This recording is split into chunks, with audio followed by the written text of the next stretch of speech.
จากกันแล้วที่หักบ่มีเฮาสองคนอีกต่อไป อยากไปตามเส้นทางที่ตัวเองเลือกที่จะไปตามทางของไปของมัน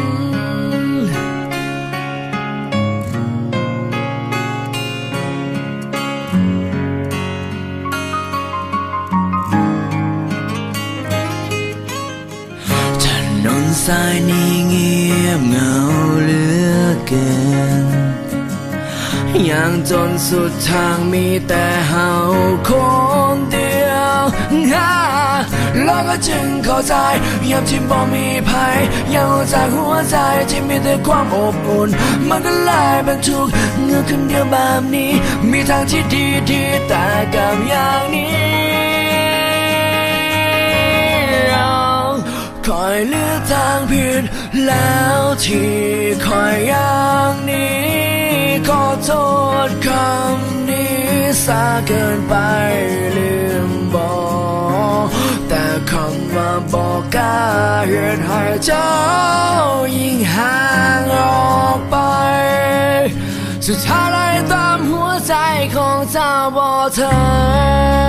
น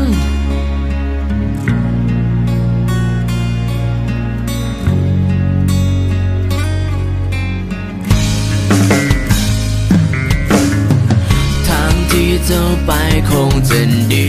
เหลือเกินที่หากมีคนตั้งหลายพาแกยังเข้ามาเจ้าคงมีความสุขกับคนที่ดีบอกคิดจะอย่างนี้บอกให้ในเจ้าเสียใจคอยอยากจะข้ามไปหนทางฝั่งนั้นให้ในทางของเราต่อกันอีกครั้งคอยเลือกทางผิดแล้วที่คอยอย่างนี้ขอโทษคำนี้ซาเกินไปลืมบอกแต่คำว่าบอกกล้าเหตุให้เจ้ายิ่งห่างออกไปสุดท้ายได้ตามหัวใจของเจ้าบ่ทัน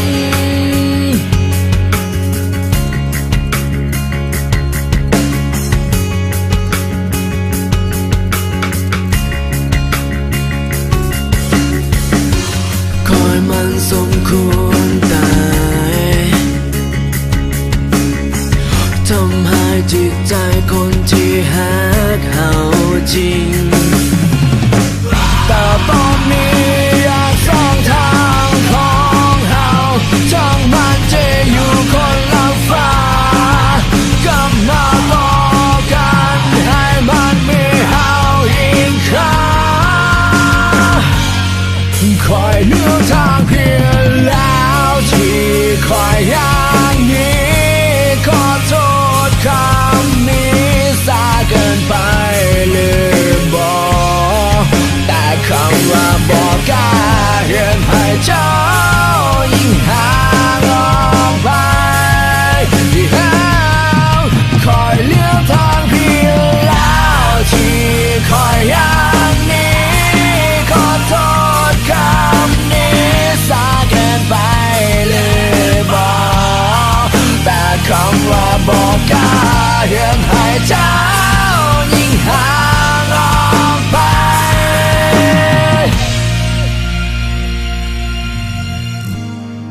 กฎเกณฑ์ของเส้นคันนั้น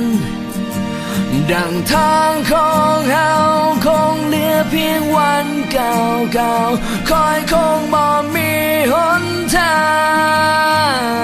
งตามหัวใจเจ้าให้ทัน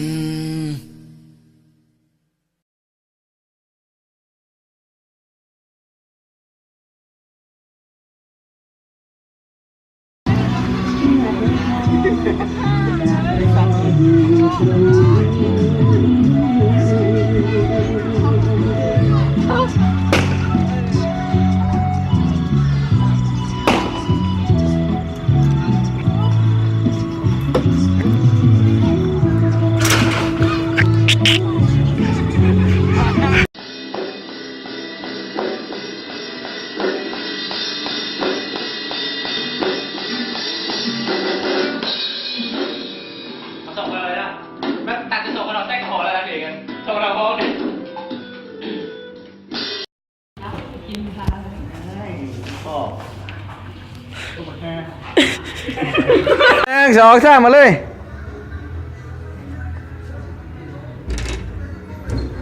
อัดกันให้น้าวอยู่ตรงไหน อยู่แห่กว่านี้นิดนึงคือเอาเลยนะ อยู่ตรงอันเดียวเนี่ย